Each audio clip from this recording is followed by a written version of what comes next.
Vijayawada 38వ division Kummaripalem కరకట్ట ప్రాంతానికి చెందిన నసీమా అనే యువతి ఇటీవల వచ్చిన భారీ వరదల వల్ల తమ ప్రాంతంలో 300 ఇళ్లు నీట మునిగిపోయాయని, తీవ్రంగా నష్టపోయామని ఆవేదన వ్యక్తం చేస్తూ రాష్ట్ర ఉప ముఖ్యమంత్రి శ్రీ పవన్ కళ్యాణ్ గారికి వినతి పత్రం అందజేశారు. శుక్రవారం మంగళగిరిలోని క్యాంపు కార్యాలయం దగ్గర తమ బాధలు తెలుసుకునేందుకు వచ్చిన నసీమా ఇతర బాధితుల గురించి తెలుసుకుని వారితో శ్రీ పవన్ కళ్యాణ్ గారు మాట్లాడారు. ఆమెతో పాటు ఆ ప్రాంతానికి చెందిన నగీనా, విజయ, భవానీ, సుధారాణి తదితరులు తామెలా నష్టపోయింది వివరిస్తూ 38వ డివిజన్కి చెందిన వైసీపీ కార్పొరేటర్ మాత్రం కుమ్మరిపాలెం కరకట్ట ప్రాంతం వరదల వల్ల ప్రభావితం కాలేదని, అధికారుల్ని తప్పుదోవ పట్టించారని ఫిర్యాదు చేశారు.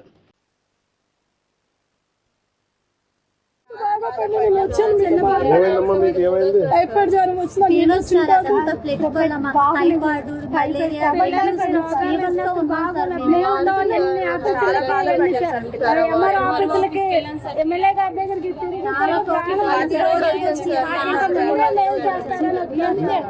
మీకు నేను మాటిస్తాను కదా, మీకు రావాల్సిన న్యాయ పరిహారం నేను వచ్చిన నాకు ఒక్క 2 రోజులు టైమింగ్ ఉందమ్మా.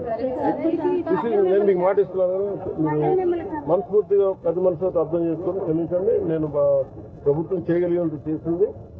మీకు ఒక 2 రోజులు టైం ఇవ్వండి. అది నేను ప్రత్యేకంగా నేనే పర్యవేక్షిస్తాను. అందుకని దారిలో వస్తున్నాం చూసాను మీ అందరినీ.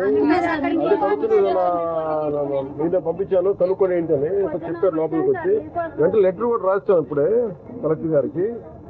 కాకపోతే ఏంటంటే ఇదిగోండి మన కలెక్టర్ రాసాం, కానీ మీరు అంటుంది ఇప్పుడు ఏమన్నారంటే 60 మంది ఇప్పుడు వచ్చినవాడు కాకుండా ఇంకొక 110 మంది ఉన్నాము. చేసి పెడతాను మళ్ళీ.